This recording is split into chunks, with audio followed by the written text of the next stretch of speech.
നമസ്കാരം. കൊച്ചി ഇടപ്പള്ളി ബ്രഹ്മസ്ഥാന ക്ഷേത്രത്തിലെ വാർഷിക മഹോത്സവത്തിൽ പങ്കെടുക്കാൻ മാത അമൃതാനന്ദമയി കൊച്ചിയിലെത്തുന്നു.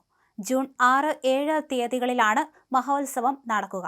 അമൃതാനന്ദമയിയുടെ സാന്നിധ്യത്തിൽ നടക്കുന്ന ഉത്സവത്തിനായി വിപുലമായ ഒരുക്കങ്ങളാണ് കൊച്ചിയിൽ പൂർത്തിയായി വരുന്നത്.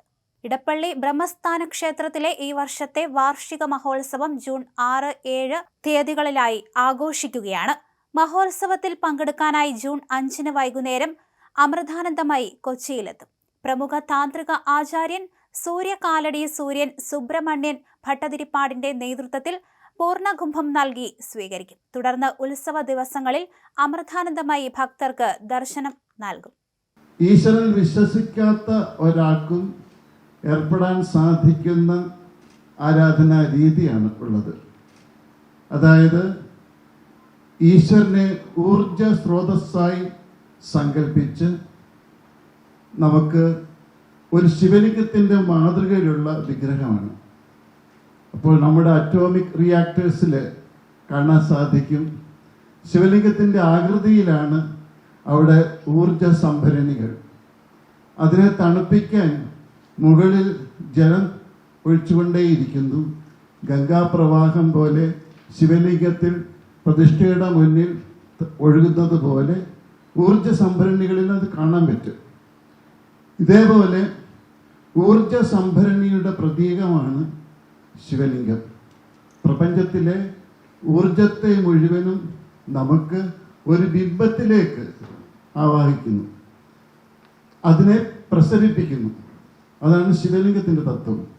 അതുപോലെ തന്നെ ഇവിടുത്തെ വിഗ്രഹത്തിലെ പല രൂപങ്ങളും, നാനാ രൂപങ്ങൾ ഒരു ബിംബത്തിൽ നിന്ന് പ്രത്യക്ഷപ്പെടുന്നത് കാണാം.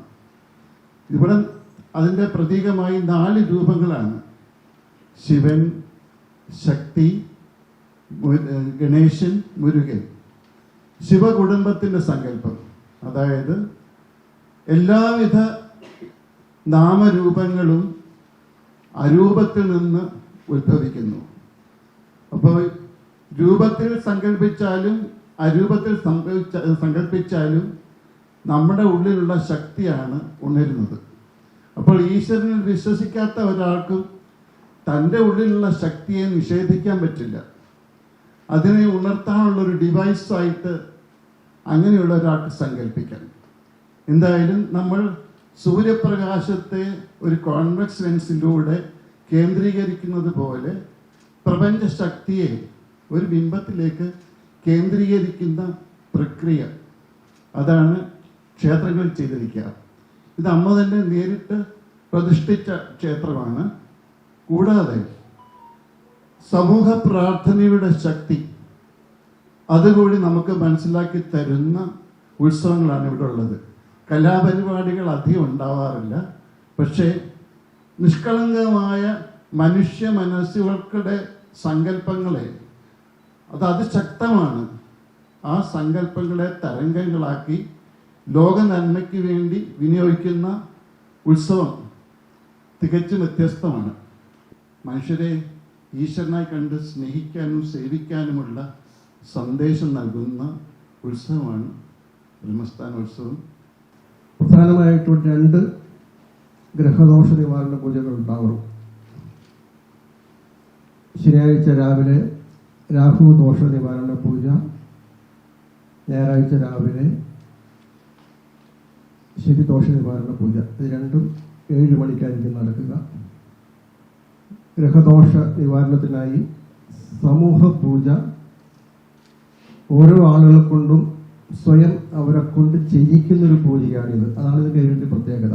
നമ്മൾ പൈസ കൊടുത്ത് പോവുകയല്ല, ഓരോ ആളുകളും സ്വയം അവിടെ പൂജ ചെയ്യുന്നു. അവർ തന്നെ പൂജ ചെയ്യുന്നു, അവർ തന്നെ ആ കലശം കൊണ്ട് ഈ ക്ഷേത്രത്തിൽ അഭിഷേകം ചെയ്യുന്നു എന്നുള്ള അത്യപൂർവമായിട്ടുള്ള പ്രത്യേകതയും കൂടി ഈ പൂജയ്ക്കുണ്ട്. 6-ാം തീയതി രാവിലെ സ്റ്റേജിൽ വന്നതിന് ശേഷം നമ്മുടെ അമൃതവർഷിണി എന്നുള്ള ശോഭന പ്രകാശനം ചെയ്യുന്നതാണ്. പിന്നെ ഇവിടെ നിങ്ങൾക്ക് അതിൻ്റെ ഡീറ്റെയിൽസ് എല്ലാം തരുന്നുണ്ട്.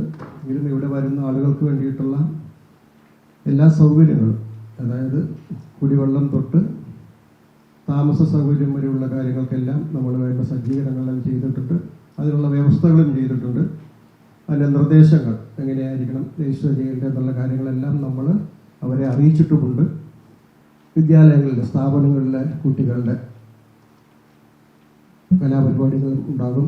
അതുകൂടാതെ അമൃത TV-യിലെ സൂപ്പർ സ്റ്റാർ അതിൽ വിജയികളായിട്ടുള്ള കുട്ടികളുടെ ഒരു ഗ്രൂപ്പുണ്ട്, ഓംകാർ എന്ന് പറയുന്ന ഭജൻ ഗ്രൂപ്പ്. പ്രത്യേകമായിട്ടും അവരുടെ ആ ഭജൻ ടീമിൻ്റെ ഒരു അവതരണം ഞായറാഴ്ച വൈകിട്ട് ഉണ്ടാകുന്നതാണ്. ലക്ഷക്കണക്കിന് ഭക്തരെ പ്രതീക്ഷിക്കുന്ന ഉത്സവത്തിനായി 40,000 ചതുരശ്ര അടി വിസ്തീർണമുള്ള പന്തലും സ്റ്റേജും 30,000 ചതുരശ്ര അടി വിസ്തീർണമുള്ള അന്നക്ഷേത്രവും ഒരുക്കിയിട്ടുണ്ട്. എത്തുന്ന എല്ലാ ഭക്തർക്കും അന്നദാനം നൽകും. ദർശനത്തിനായി ടൈം ടോക്കണുകൾ രാവിലെ 6 മണി മുതൽ വിതരണം ചെയ്യും. പ്രായമായവർക്കും രോഗികൾക്കും പ്രത്യേക സൗകര്യമുണ്ട്. വിപുലമായ പാർക്കിംഗ്, അമൃത ആശുപത്രിയുടെ മെഡിക്കൽ എയ്ഡ് പോസ്റ്റ്, കടുത്ത സുരക്ഷാ സംവിധാനങ്ങൾ എന്നിവയും ഏർപ്പെടുത്തിയിട്ടുണ്ട്.